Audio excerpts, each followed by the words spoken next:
Alright guys, welcome back to the channel. 217 Bassin here with you today. Today I'm going to show you how to set up your Texas rig. What equipment you need and what you're looking for and how you're going to fish it. So I'm going to flip the camera around and show you my setup for Texas Rig Fishing 101.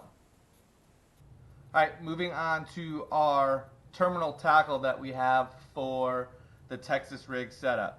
So I like to use either a 3 or 4/0 hook. This is a 3/0 vector hook, and I like to pair it with tungsten worm fishing weight. This is a heavier weight. Usually I use 3/16 ounce or 1/4 ounce weights. This is a 3/8 ounce, so it's a little bit heavier. That's a tungsten Motley fishing weight, worm weight. Pairs on there perfectly with the hook. And then here is a 7-inch Berkley power bait that I like to use. I like to work a worm when I'm Texas rigging. There are countless plastics you can hook up and Texas rig with, whether it's a craw, a lizard, a creature bait, a bug, all kinds of plastics you can pair up with that. But my go-to is a 7-inch worm.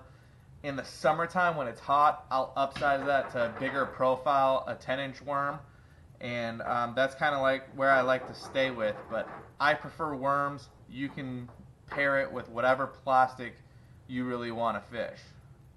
So now I'm going to show you how to rig up your Texas rig. So I got my line, the end of my line. First thing you're going to take is your bullet weight. Okay, I use tungsten like I said before, just what I prefer. You're going to go through the nose of the tungsten with your line and then bring it out. Then you're going to take your hook and go through the eye of the hook and go through. This is just my knot I like to tie. I twist it about 7 times around.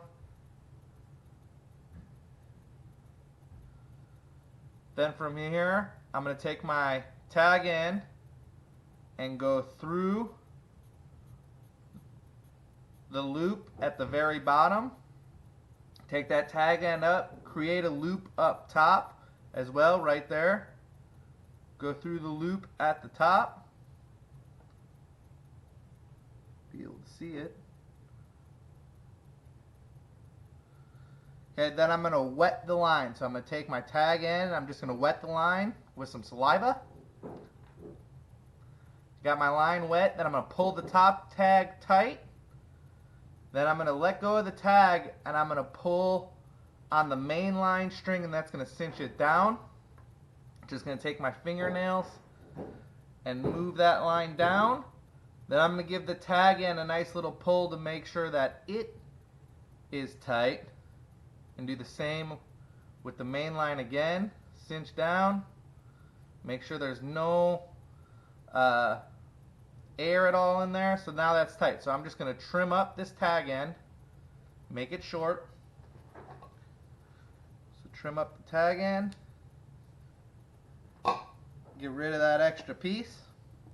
Okay, so now I have my bullet weight and my hook set up. So now I'm going to get my worm.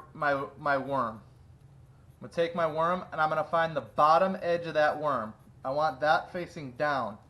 So what I'm going to do is I'm going to take my hook, bottom edge of the worm. I'm going to thread my worm through the hook. Just maybe, I like to go on these, I like to go count 2 and go through. Just maybe, I don't know, 1/4 inch, maybe a little bit shorter than that. And then I poke that through. So I poke that hook through, and I'm going to slide the worm up to the top, and I'm going to spin the worm around so the bottom is now facing down where we want it to. I'm going to slide that over the eyelet of the hook. So now I got my hook and my worm. So for this, I'm just going to take where I want my hook to go through. So I want to keep that worm straight on the hook. So I'm going to pinch where I want it to go through, right there. I'm going to pinch there, and I'm going to move that up just a little bit. put the hook through, slide it up. Now my hook is buried in that worm.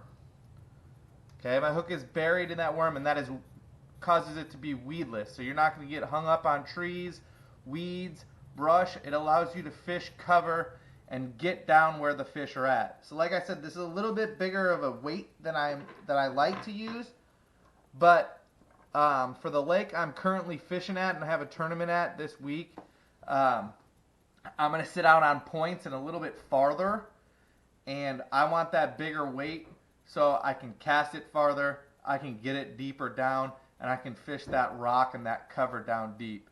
So these are your basics. Texas Rig 101. Get your bullet weight, your worm, 7-inch worm, and your hook weedless through that worm. Okay? And then when you're working this worm, it's going to fall down like so. The first thing it'll hit is that.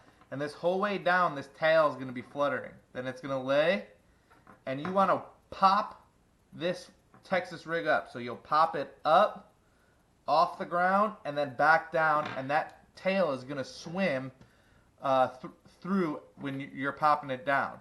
So how you want to work this is just pop it up off the ground, and then let it fall back down and rest, and then pop it back up and down. Now you're going to feel, I'm going to leave this set up here.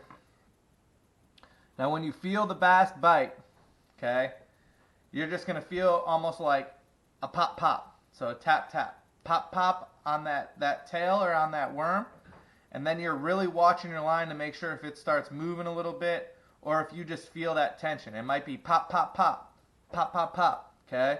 When you feel that, you're going to reel your slack. That's the most important thing with the Texas rig.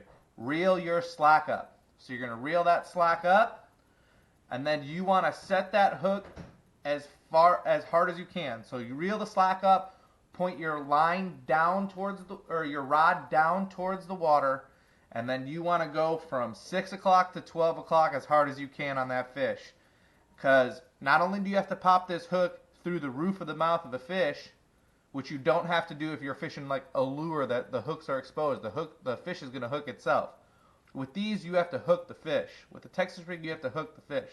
So you have to pop it through the fish's mouth and through the rubber worm, the hook through that rubber worm. So through the roof of the mouth, through the rubber worm, and then start reeling as fast as you can to get that fish into the boat. All right, first thing we're going to talk about is rod and reel. So I like to use a micro guide rod. So that means that it has a lot of eyelets, and if you look at these eyelets, they're tiny.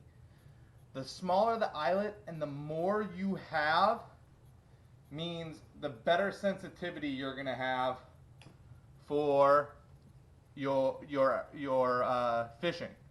And then this is set up a Dobbins Sierra Series micro guide, and it's a 7-foot medium heavy fast action rod.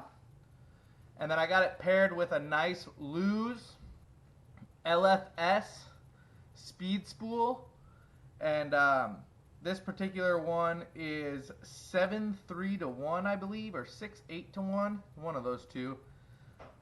Regardless of that, it's got 10 ball bearings. It's a great reel for the price, about $100, and I love it. And one of the things that you want, or that I like to have when I am fishing Texas rig, is I want to be able to pick up that slack fast. So that is important to me. And if you got a 6-8 to 1 or a 7-3 to 1 or even anything faster than that gear ratio, you're going to be able to pick that slack up fast. So for me, Lew's LFS is a perfect pair with the Dobbins Sierra Series micro guide. Okay? And as far as line goes, I have 15-pound fluorocarbon red label cigar fishing line, and that fluorocarbon line gives you no stretch, so I like that. There's no stretch in the line like there is with monofilament. It is crystal clear, for the fish can't see it in the water, and it's stout and gives you enough strength to put that hook through the roof of the fish's mouth. Hope you enjoyed the video. Texas Rig Setup 101. Texas Rig Fishing 101. Give me a like, give me a comment, and hit that subscribe button for me.